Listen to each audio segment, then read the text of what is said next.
Oh yeah, we've got your gymnastics programming for tonight, and whether or not you're doing this on Thursday, May 7th, or another day, these are all really good things that are going to help you get better at moving your body through space, which is exactly what gymnastics is. The toes to bar, the bar muscle ups, the pull-ups, all these different things. It's all about getting the skills down and working on all the little bits and pieces.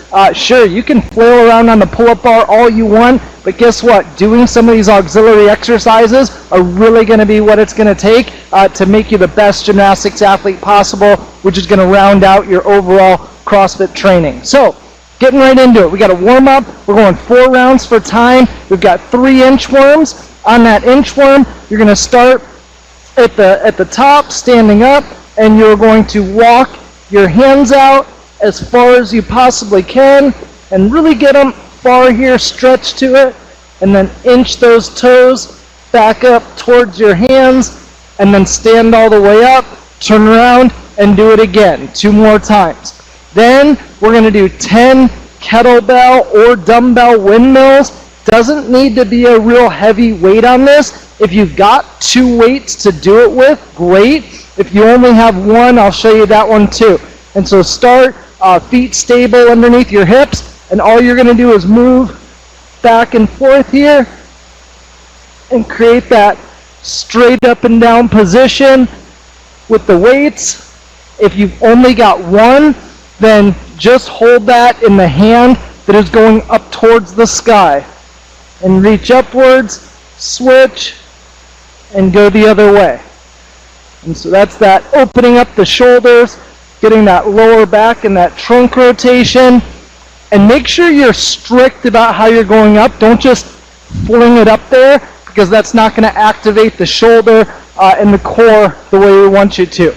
Then we're going to go into 3 wall walks. If you've got the space to start against the wall and walk up that wall, getting your belly all the way to the wall, and then walking back out, great.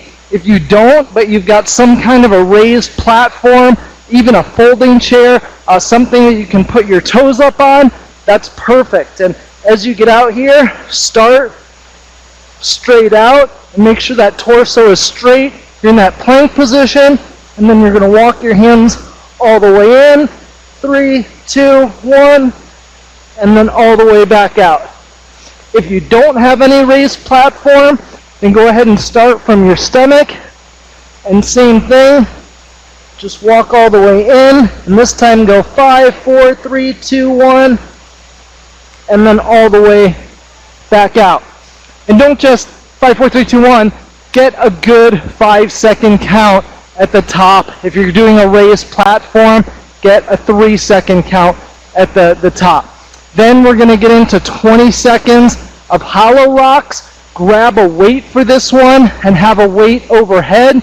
Doesn't need to be a real heavy weight, 10 pounds, maybe 15 pounds for guys.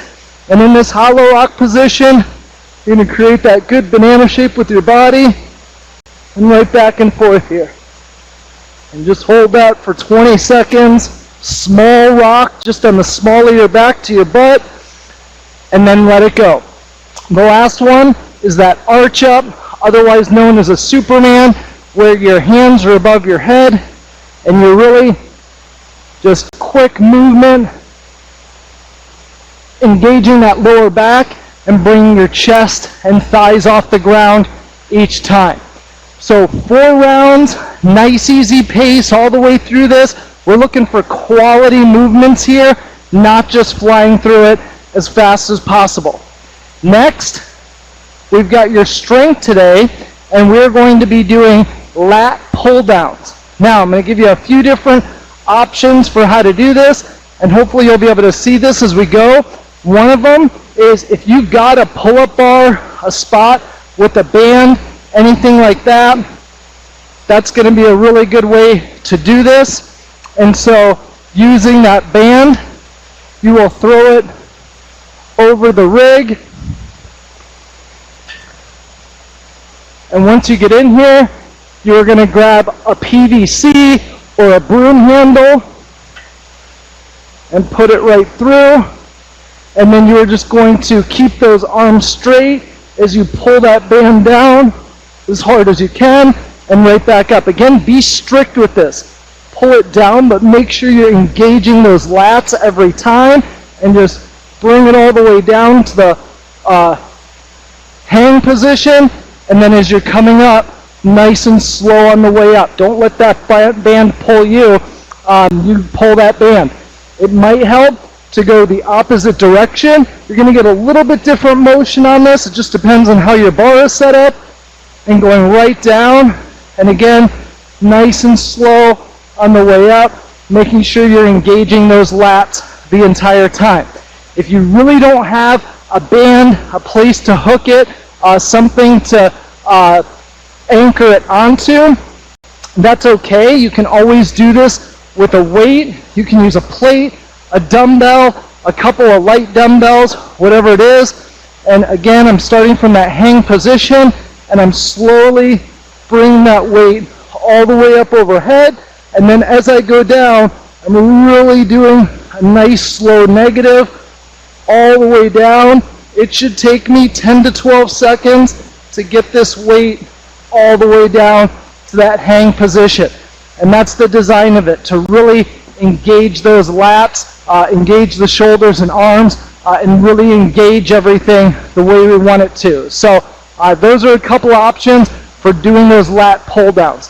So 4 sets of 8 on this one. Take your time with these. Get a little rest in between those sets. If you're doing it with a plate, go up in weight over the course of them. But again, we want it to be slow on the way down. If you're getting it up, no problem. But then once you get to the top, you're just ka-chunk, letting it go to the bottom. That defeats the purpose of really engaging the back and the shoulders and ultimately the lats.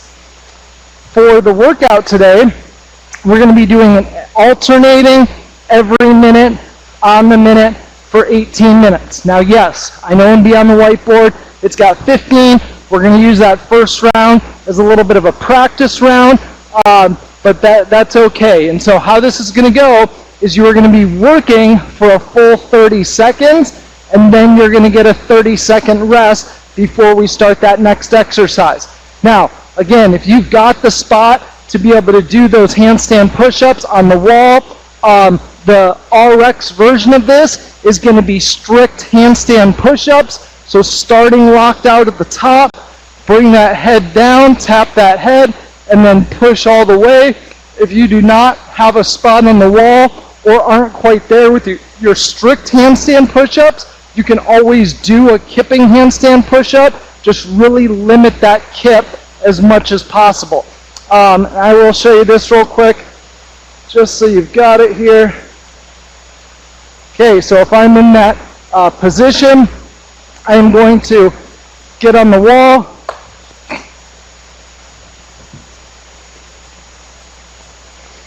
I've got my handy mat and plates here.